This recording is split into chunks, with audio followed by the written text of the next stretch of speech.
वक्रतुंड महाकाय सूर्यकोटि समप्रभा निर्विघ्नं कुरु मे देव सर्वकार्येषु सर्वदा।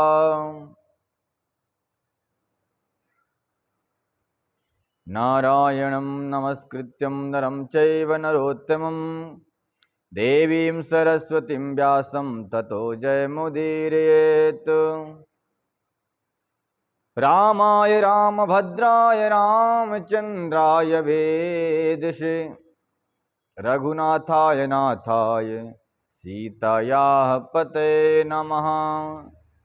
कृष्णाय वासुदेवाय हरये परमात्मने प्रणतक्लेशनाशाय गोविन्दाय नमो नमः।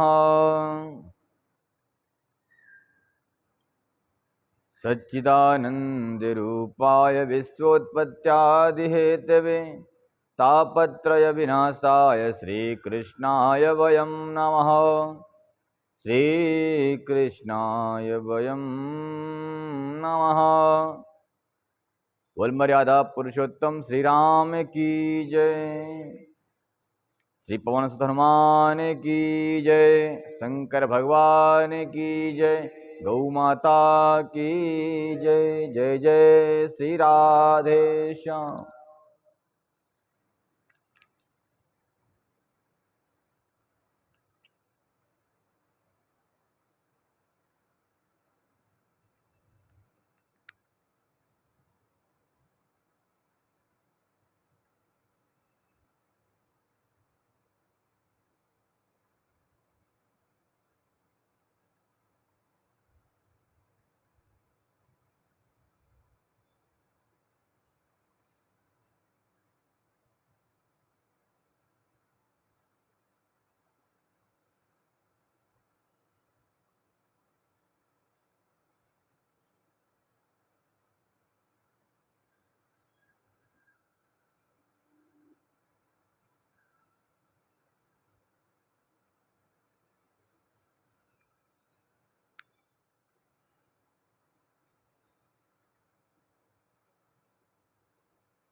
महाराज श्री दशरथ जी की और कैकेयी का संवाद आपने कल श्रवण किया। आज भी कुछ उन्हीं की पंक्तियां भी आप श्रवण करेंगे। तत्पश्चात हम राम की कथा में आगे बढ़ेंगे। ठीक है, आइए हम श्रवण करते हैं। गोस्वामी जी वर्णन करते हैं कि असत्य के समान लाखों करोड़ों पाप का समूह भी नहीं होता है। आप कई पाप कर दीजिए, उन समस्त पापों से की तुलना में एक असत्य संभाषण ही महान होता है, सबसे बड़ा होता है उनसे पापों से। असत्य सबसे बड़ा मतलब है पाप है। छोटे मोटे पाप तो हैं ही पाप, लेकिन असत्य सबसे बड़ा पाप कहा जाता है। इसमें कह रहे हैं नहीं असत्य सम पातक पुंजा, पाप का पुंज एक पाप से बड़ा नहीं होता, एक असत्य से बड़ा नहीं होता। कहेगा पाप का पुंज मतलब समूह, पहाड़। आप इतना पाप कर दो पहाड़ बन जाए, लेकिन उस पाप से बड़ा एक असत्य होता है। गोस्वामी जी बता रहे हैं नहीं असत्य सम पातक पुंजा, गिरि सम हो ही की कोटिक गुंजा। गुंजा समझते हैं? गुंजा मतलब होता है घुघुची। होती गांवों में घुघुची, समझते जानते हैं आप? घुघुची लाल काली होती ना, वो बहुत बड़ी दवा है वो। तो कहते हैं कि गिर के समान कहते अनेकों गुजी को इकट्ठा करने हैं, पर अनेकों गिरि श्याम हो ही की कोटिक गुंजा, कोटि गुंजा इकट्ठा करने के बाद भी क्या वो पहाड़ के समान हो सकती है? नहीं हो सकती। सोई उसी प्रकार से अनेकों पहाड़ के समान पाप का पुंज भी एक असत्य के सामने कुछ भी नहीं है। सत्य मूल सब सुकृत सुहाए, सत्य का मूल क्या है? बोले समस्त पुण्य, समस्त पुण्य ही सत्य का मूल है। मूल मतलब जड़ है। समस्त सत्य का मूल क्या है? सुकृत पुण्य। इसलिए कहते हैं लोग, जो सत्यवादी लोग होते हैं वो क्या करते हैं? सुकृत कहते हैं, पुण्य करते हैं। पुण्य कैसे होता है? बोले संतों की सेवा से पुण्य, ब्राह्मणों की सेवा से पुण्य, गौ की सेवा से पुण्य, कथा सुनने से पुण्य प्राप्त होता है और दान करने से पुण्य प्राप्त करता है? अगर इन्हीं का अपमान करें तो, जैसे अभी किसी भक्त ने बताया मुझे कि परम माननीय शंकराचार्य महोदय जा रहे थे दर्शन करने केदारनाथ का, तो वहाँ के प्रोटोकॉल के कुछ नियम, पता नहीं कौन सीएम है वहाँ का अधर्मी, उनको दर्शन करने से रोक दिया। बड़ी आपत्ति की बात किसी ने बताया मुझे।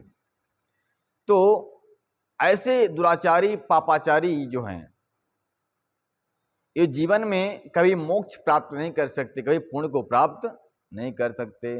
हमारे शंकराचार्य जो हैं सनातन धर्म के आचार्य हैं, प्रधानमंत्री हैं। वो जहाँ चाहें जब चाहें तब वो धार्मिक स्थानों में जाकर के दर्शन कर सकते हैं, क्योंकि सब उन्हीं के अधीन है। समस्त सदाचार और आचार्य के संचालन करने वाले हैं शंकराचार्य महोदय। उसमें राजनैतिक गतिविधियों कोई महत्व नहीं है, कोई स्थान नहीं है। जैसे कि शिवराज सिंह चौहान ने कहा कि समस्त जो देवस्थान है उसका, देवस्थान का व्यवस्था को देखना, उसकी व्यवस्था बनाना सरकार के हाथों में नहीं, अपितु वहाँ के आचार्यों के हाथों में होना चाहिए। ये बहुत अच्छा उन्होंने अपना स्पीच दिया। पूरे भारत में जितने भी देवस्थान हैं, समस्त देवस्थानों का व्यवस्था जो है तो वहाँ के आचार्यों के हाथ में होना चाहिए, और सुरक्षा की व्यवस्था सरकार के हाथों में हो, लेकिन वहाँ की व्यवस्था जो है, नियम पालन, भोग व्यवस्था इत्यादि जो है आचार्य को, तभी वहाँ का सही ढंग से व्यवस्था हो पाएगी। नहीं तो ऐसे ही शंकराचार्यों को रोका जाएगा, हमारे सनातन धर्म की अपमान करेंगे लोग। तो ऐसे अधर्मियों के होने पर पाप हमेशा ही बढ़ता रहता है। तो पाप का मूल क्या है? झूठ। और पुण्य का मूल क्या है? सुकृत। सुकृत मतलब होता है पुण्य। पाप का मूल क्या है? अधर्म, झूठ। और धर्म का मूल, सत्य का मूल क्या है? सुकृत है। वेद पुराण विदित मनु गाय। ये कौन कहता है बात? बोले वेद पुराण कहते हैं। और कौन कहता है? बोले मनु जी ने भी यही कहा है। मनु कौन है? मनु वो हैं जिससे मानव वंश चला। ब्रह्मा जी से नारदी है, इसे सृष्टि कैसे हुई? जब अज्ञानता के नष्ट होने पर, जब कुछ नहीं था, सिर्फ सत्य स्वरूप परमात्मा थे, उनकी उसके बाद क्या हुआ? इस संसार में जल का निर्माण हुआ अपने आप प्रभु की माया से। अब बहुत बड़ी कथा है, उसकी बताऊंगा, बहुत बड़ी। तो प्रभु का वहां निर्माण हुआ। उस समंदर में झाग उत्पन्न हुआ, झाग में से एक अंडाकार पिंड बन गया है? उस पिंड, वह पिंड पंच तत्वों को स्वीकार किया। पंच तत्वों को स्वीकार करने के पश्चात वह पिंड जो है तो जलों की लहरों की थपेड़े में इस कोने से उस कोने तक जाता रहा। तब तक जाता रहा जब तक उसमें सत्य स्वरूप परमात्मा का वास नहीं हुआ। सत्य स्वरूप परमात्मा जब उसमें प्रवेश किए तब वो चैतन्य हुआ। जैसे मान लीजिए आपका शरीर है, कहाँ से बना हुआ है? पंच तत्वों से बना हुआ है। इसमें अगर परमात्मा निकल जाए, हरि निकल जाए, आत्मा निकल जाए, हरि मतलब आत्मा, परमात्मा आत्मा, हरि निकल जाए तो क्या होगा? डाल निर्जीव होगा। और डाल दो जल में तो कभी इस थपेड़े में, कभी उस थपेड़े में, कभी वहां, कभी इस तट पे, कभी इस तट पे जाता रहेगा। सोई परमात्मा सोचे शायद ये अपना काम कर ले, शायद वो सजीव हो जाए और अपना काम करे, तो नहीं हुआ। कब तक? जब तक परमात्मा उसे प्रवेश नहीं किए। परमात्मा जब प्रवेश किए, वह अंडाकार, वह पिंड जो है तो ब्रह्मांड बन गया, सजीव हो गया। सजीव होकर के अपना कार्य करने लगा। फिर कुछ देर बाद वह अंडाकार ब्रह्मांड जो है आकार वाला हो गया, चतुर्भुज हो गया। चतुर्भुज होने के बाद क्या हुआ, बोले उसमें से एक कमल कोश प्रकट हुआ। कमल कोश से ब्रह्मा जी की उत्पत्ति हुई और ब्रह्मा जी की सृष्टि में प्रथम सृष्टि जो हुई मनु जी की हुई। मनु मतलब मनु और शतरूपा। अब इन्हीं से मानव वंश चला। मनु जी के कई एक पत्नी से 3 संतानें हुई, ठीक, और ब्रह्मा जी की भी संतानें हुई। उन संतानों से फिर इनका विवाह हुआ, स्नेह से सृष्टि आरंभ हो गया। और लोग कहते हैं कि मनुष्य की कल्पना बंदरों से की गई है। ऐसा नहीं है, ये तो एकदम मूर्खतापूर्ण बातें हैं। बंदरों की प्रजाति अलग है, कुत्तों की प्रजाति अलग है, और शेर सिंह गायों पशुओं की जो प्रजाति अलग है। लेकिन सबकी उत्पत्ति कहाँ से हुई है, बोले सबकी उत्पत्ति का दायित्व स्थान जो है मनु जी से ही प्रारंभ हुआ है, मानव से उत्पन्न हुआ। क्योंकि इनके वंश में इनके दामाद हुए कश्यप जी। कश्यप ऋषि का नाम सुना होगा आपने। माता अनसुईया के पति का नाम कश्यप ऋषि। कश्यप ऋषि कई संतानें, कई पत्नी थी। उनके ही पत्नियों से सर्पों की भी उत्पत्ति हुई। सर्पों की उत्पत्ति हुई। कद्रु नाम की पत्नी नाम था। कद्रु नाम की पत्नी क्या है, वो सर्पों की जननी है। और एक और पत्नी थी जिससे गरुण की उत्पत्ति हुई, पक्षियों की। तो गरुण जो है, गरुण और अरुण, हाँ, गरुण जो है तो भगवान नारायण के वाहन बने, और अरुण जो है तो भगवान सूर्य के सारथी बने। पहले अरुणोदय होता है, जब कहते हैं अरुणोदय होगा, अरुण जो आते हैं परेशान है, भगवान सूर्य पहले नहीं आते। भगवान सूर्य अगर पहले आ जाएंगे भगवान सूर्य तो सबकी आंखें फ्यूज हो जाएगी। इसलिए पहले अरुणोदय फिर सूर्योदय। तो अरुण जी उनके वहाँ पहुँचे, सारथी बन गए, सबको नौकरी मिल गई, जॉब मिल गया, सबको अपना अपना काम करने लगे। तो इस प्रकार से मानव वंशना वही मनु जी कहते हैं। क्या कहते हैं मनु जी, वेद पुराण विदित मनु गाए। मनु जी कहते हैं कि ऐसा होता है, यानी अनेकों सुकृत जो है सत्य के मूल हैं, और अनेकों पाप का मूल क्या है, असत्य ही है। इसलिए असत्य भाषण नहीं करना चाहिए, और जो है सत्य के लिए पुण्य का काम कम से कम नहीं, ज्यादा से ज्यादा करना चाहिए। असत्य 3 स्थानों में बोलने के लिए कहा गया। झूठ बोल दो कब, जब किसी का विवाह हो रहा हो, पूछे कि भाई फलाने कैसे हैं। खासकर कन्या के विवाह में, कन्या के विवाह में झूठ बोला जा सकता है। जैसे मान ली कोई बदचलन कोई कन्या हो जाए, अब जब आप उसके ससुराल वाले पूछे आकर, बताओ भाई विजय भैया आप रहते हो बस्ती में, कन्या कैसी है, अरे भाई बहुत सुंदर, हाँ सुशील है, गुणवान है, युक्त है, चाहे भले वहां जाके तांडव करे, बाद में करना है। पर बच्ची के विवाह में सहयोग करना चाहिए। देखिए बेटे का विवाह हो तो लोग इतना इंटरेस्ट नहीं लेते, लेकिन बेटी चाहे शत्रु की ही क्यों ना हो, पर आदमी सहयोग करता है, भाई के लो ले जाओ, गरीब बेटी तो विवाह कर देते हैं। तो बेटी के विवाह में झूठ बोलना उचित है। और अपनी वृत्ति का नाश हो रहा हो, ऐसे मान लीजिए आप जॉब करते हैं, सत्य बोलेंगे तो आपका जॉब चला जाएगा मान लीजिए, तो आप वहां पर झूठ बोल दे। भागवत में आया है कि ए स्त्री नर विवाहे च वृत्ति हरते प्राण संकटे। किसी का प्राण में संकट आ रहा हो, किसी के प्राण मतलब फांसी होने वाली हो, जज साहब से बोल दो, महाराज जज साहब, जब पूछे क्या कर इसने चोरी किया, बोले हाँ चोरी तो किया, मैं देखा है। अच्छा तो यही है क्या, बोले नहीं महाराज ये नहीं, मैं भागते हुए पीछे से देखा है। तो पीछे से चेहरा समझ नहीं आएगा ना महाराज, भागते हुए देखा है, इसको पीछे से देखा जरूर चोर को, लेकिन भागते हुए देखा है, सामने से नहीं देखा। सो इसकी कैसे कि भाई ये पुख्ता साबूत नहीं मिला, इसलिए बरी हो जाए ये। तो ऐसे स्थानों पर झूठ बोलना कोई पाप नहीं, कई पुण्य से ज्यादा होता है। लेकिन ये स्वार्थ के लिए झूठ पर झूठ बोले जा रहे हो थोड़ी थोड़ी बातों के लिए, तो वहां पर दंड तो मिलेगा ही मिलेगा। तो ऐसा नहीं करना चाहिए, नहीं तो अपना पुण्य नष्ट हो जाएगा। कोशिश करे कि मैं सत्य बोलकर ही मामला को सुलझा लूं। तेहि पर राम शपथ करि आई, सुकृत सने हैं अवधि रघुराई।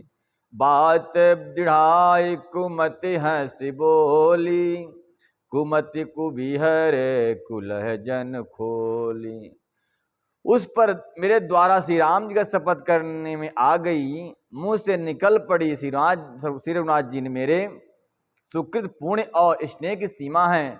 इस प्रकार बात पक्की करके दुर्बुद्धि के कई हंसकर बोली, मानो उसने कुमत बुरे विचार रूपी दुष्ट पक्षी बाज को छोड़ने के लिए उसकी कुल की जो है मानो उसमें कुमत आंखों में टोपी लगा खोल दी हो। यानी कि जैसे जो बाज है, बाज रूपी पक्षी को उसने आक्रमण करने के लिए खोल दिया हो, ऐसा उसने राम रूपी शपथ दे दिया। किसको? जनक जी को। भूप मनोरथ सुभग मनु सुख सुभ्यंग समाज, भिल्लन जिमि छाणन चाहे बचनु भयंकर बाज। राजा का मनोरथ सुंदर वन है और सुंदर पक्षियों का समुदाय है, उस पर भिल्लनी की तरह के कई ने अपने जाल फैला दिए, राम रूपी जाल को बिछा दिया है। इति मास प्राण तेरा विश्राम, सुनहु प्राण प्रिय भगत जी का, देहु एक बर भरत टीका। मागहूँ दूसरे बर कर जोरी, पूरे बहुनाथ मनोरथ मोरी। कैकेयी बोलती है कि हे नाथ, हे प्राण प्रिय मेरे प्रीतम, आप एक काम कर दो, भरत जी को टीका लगा दो। टीका मतलब राज तिलक कर दो। और मांगहूँ दूसरे बर कर जोरी। क्या बोली? मैं दूसरा वरदान मांगती हूँ, जरा सावधान हो जाओ, देखना कहीं पैर आपका डगमगा न जाए। भरत जी को टीका मांग रही, कोई बात नहीं, थोड़ा सा इसमें विचलित हुए, टीका भरत जी कैसे उल्टी गंगा बहा रही देवी। परंतु मांगहूँ दूसरे बर कर जोरी, पूर्व बहुनाथ मनोरथ मोरी। जो पूर्व में मेरा मनोरथ था, आज हे नाथ वही दूसरा वरदान मैं मांग रही हूँ, छोड़ दो, दे दो। पहला वरदान तो हो गया, अब दूसरा वरदान मांग रही हूँ। कौन सा है? तापस बेस विशेष उदासी, तापस बेस विवेश उदासी, 14 बरिस राम बनवासी। हे नाथ, मैं तापसी के वेश में रघुनाथ जी को देखना चाहती हूँ, और ऐसा नहीं उदासीन होकर। उदासीन समझते हैं जो व्यक्ति किसी भी घर में नगर में जाकर भिक्षा ना मांग सके, किसी से इच्छा और अपेक्षा ना कर सके, ऐसे उदासीन के रूप में मैं राम जी को देखना चाहती हूँ। अच्छा तो ठीक है यहाँ तक, पर जब कहा कि 14 बरिस राम बनवासु, 14 बरिस राम बनवासु, 14 वर्ष के लिए राम जी को वनवास दे दो, वो भी बक्कल पहना करके उदासीन होकर जाएं। सुन मृदु बचन भूप हित सोकु, सुन मृदु बचन भूप हित सोकु, सस कर चुवत बिकल जम कोकु, सस कर कुवत बिकल जम कोकु। ऐसे वचन को, कठोर वचन को सुन करके महाराज दशरथ का चेत जो है आधा शून्य हो गया। तपस्वियों के वेश में ओ बन जाए कोई गम नहीं था, लेकिन राम 14 वर्ष के लिए वन में निवास करें, कैकेयी की कोमल विनय युक्त वचन को सुनकर राजा के हृदय में ऐसा शोक हो जैसे चंद्रमा की किरणों के स्पर्श से चकवा विकल हो जाता है, और मानो वह मृत्यु को प्राप्त हो जाता है। गयहूँ सहमी नहीं कछु कहियावा, जनु सचान बन झटपट उलावा, विवरण भयहूँ निपट नर पालू, दामिनी हने हूँ मनहु पल तालू। गए हूँ श्याम, महाराज दशरथ जी देख करके बड़ा मूर्छित ही हो गए, मानो कछु कही न आवा, मुख से कुछ वचन कहते नहीं आता। जानु सचान बन झपटे लावा, मानो लगता है मानो बाज वन में बटेर पर झपटा हो और राजा का रंग बिल्कुल उड़ गया। चेहरे का जो तेज था, जो मुस्कान थी, वह जो मुस्कान उड़ गई। अब क्योंकि वचन था, 2 वचन, ये तो मानो किसी ने इंटरलॉक लगा दिया हो, ये तो पूरा करना ही करना पड़ेगा, क्योंकि यहाँ की रघुकुल की शान की बात है, रघुकुल की इज्जत की बात है कि प्राण जाए पर वचन न जाए। 2 वचन दिए थे, कोई मांग लिया वरदान में। जैसे कोई बाज मानो बटेर पर झपटा हो, बटेर समझते हैं, बटेर होता तीतर को कहते हैं, बटेर पक्षी होता है एक, तो बाज झपट पड़ा हो, राजा का रंग बिल्कुल उड़ गया, मानो ताड़ के पेड़ को बिजली ने मार गिराया हो। जैसे ताड़ के वृक्ष पर बिजली गिर पड़ती है और वह झुलस जाएगा, उसी प्रकार से बदरंग हो जाता है। वही हाल राजा दशरथ का हो गया और बिल्कुल धरती पर गिर पड़े।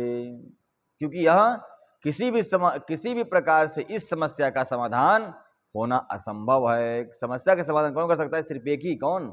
कैकेयी माता। परंतु उसकी बुद्धि तो भ्रमित हो चुकी है, उसकी बुद्धि में चाबी भर करके उस मंथरा ने निकाल लिया है। अब जब तक चाबी का जोर रहेगा तब तक वो बुद्धि चलती रहेगी कैंची की तरह।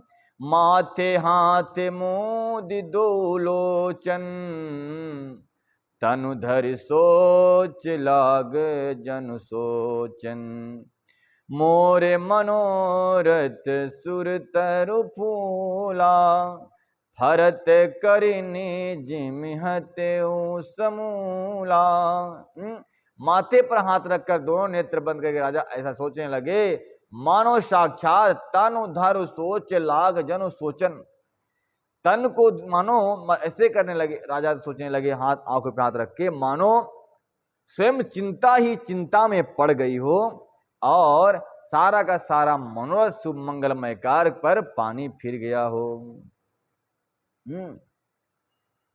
मानो साक्षात सोच ही शरीर धारण कर कर सोच रहे हो। वे सोचते हैं, हाय मेरा मनोरथ रूपी कल्प वृक्ष फूल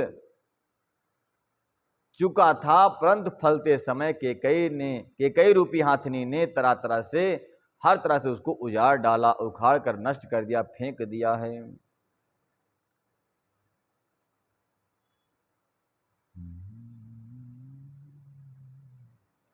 अबध उजार दीन कैकेयी,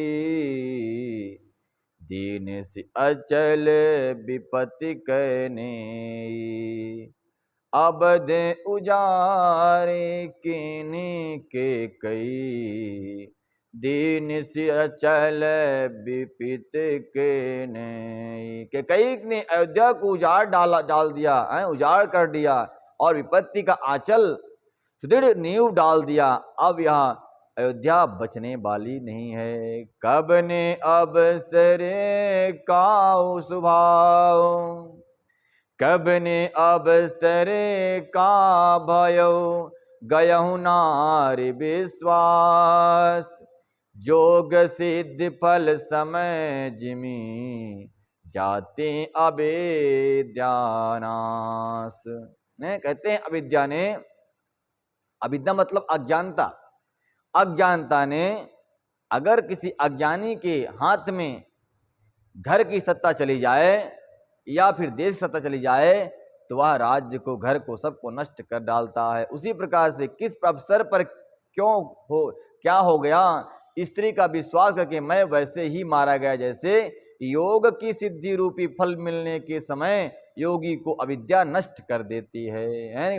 बड़े दिनों से समाधि में कोई लीन रहकर परमात्मा को प्राप्त करने की चेष्टा करता रहा हो, लेकिन जब सिद्धि प्राप्त करने की बारी आए तब वह उसकी अज्ञान से बुद्धि भ्रमित हो जाए और अज्ञान में खो जाए और अपनी समस्त साधनाओं से विफल हो जाए, विलग हो जाए। ऐसा मैं भी हो गया कि इतना तपस्या किया, तपस्या करके यज्ञ कराया, सुराम जैसे पुत्र को प्राप्त किया। अब राम जैसा पुत्र जब राज्य की योग्य हो गए, मैंने उनको राज सिंहासन में बैठाना चाहा तो देखो तो सही मैं कितना अधम हुआ कि अज्ञान रूपी स्त्री के बस में होकर के अपना सर्वस्व खो डाला। ये आंखें तृप्त नहीं हुई, आंखें प्यासी की प्यासी रह गई राम के तिलक देखने के लिए। यही विधि राव मन ही मन झांका, देखी कुभांति कुमति मन माखा। कभी कभी ऐसा होता है जिससे हम अत्यंत प्रेम करते होते हैं, वह व्यक्ति जब कुचक्र का चाल चलता है तब व्यक्ति स्तब्ध रह जाता है कि देखो मैं इसको क्या सोचा था और ये क्या निकला। कुछ अब क्या बोलेगा, कुछ मतलब शब्द ही कुछ नहीं आपके पास ना, आपके सारे के सारे शब्द कोश खाली हो जाते हैं। तब आप कहते हैं जाने जो कर रहा है करने दो, हैं? या फिर आप कुछ बोलेंगे नहीं, कुछ शब्द नहीं, कुछ क्या बोलेंगे, क्या समझाएंगे इसको। कि एकांत में, कभी पिकनिक में, कभी गार्डन में, कभी चौपाटी में बहुत सारी बात तो हो चुकी है समझाने की, बुझाने की, लेकिन अंत में जब ये ऐसा षड्यंत्र कुचक्कर चल दिया तब वो सारी बातें आपको याद आती है कि मैं तो इसको बहुत कुछ समझा चुका हूँ। जितनी भी हमारे शब्दकोश में थी, शब्द वर्ड थे, मैं सब कुछ दे चुका हूँ, अब कुछ देना बाकी तो नहीं, फिर भी ये कुचक्कर कर रहा है तो मैं क्या समझाऊं। ऐसा जानकर महाराज दशरथ जी अपनी पत्नी कैकेयी की तरफ टुकुर टुकुर देखते रहते हैं, इनके मुख में कोई शब्द आता ही नहीं। यही बिदिराऊ मन ही मन झांका, देख कुमति कुमति मन माखा, भरत की राउर पूत नहोही, आने मोल बिसाही न मोही। इस प्रकार राजा मन ही मन खींच रहे हैं। राजा का ऐसा बुरा हाल देखकर कुबुद्धि कैकेयी मन में बुरी तरह से क्रोधित हुई और बोली, क्या भरत आपका पुत्र नहीं है? क्या मुझे आप दाम देकर खरीद लाए हैं? क्या मैं आपकी अविवाहिता पत्नी हूं? मतलब विवाहिता नहीं हूं क्या? क्या भरत आपका पुत्र नहीं है? जो सुन सरु अस लाग तुम्हारे, काहे न बोलहूं बचनु सभारे, देहु उतारू आनु करहुन की नाही, सत्य संग तुम रघुकुल माही। कैकेयी जी बड़ा ही कटु वचन कह रही हैं, मानो जैसे कोई घायल शेर पर अपना प्रहार करता ही जाता हो। हाँ, घायल अवस्था हुआ शेर को जो कोई बाघ वचनों से जैसे मार रही हैं कैकेयी जी। जो मेरा वचन सुनते ही आपको बाण सा लग गया हो तो आप सोच समझकर बात क्यों नहीं कहते? उत्तर दीजिए, हाँ कीजिए या फिर नहीं तो नहीं कर दीजिए। आप रघुवंश में सत्य प्रतिज्ञा वाले प्रसिद्ध पुरुष हैं ना। मतलब आपको उन वचनों को भी याद दिलाती है कि आपके पूर्वजों ने क्या किया है। रघुवंश में सत्य प्रतिज्ञा वाले आप पुरुष हैं ना।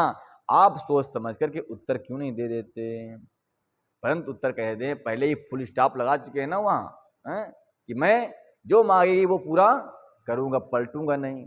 पहले तो फुल स्टॉप लगा दिया उन्होंने, अब रिक्त स्थान भर दिया उसने, हैं रिक्त स्थान भर दिया है कि राम और वन में राम जाएंगे और राज्य में भरत जी बैठेंगे।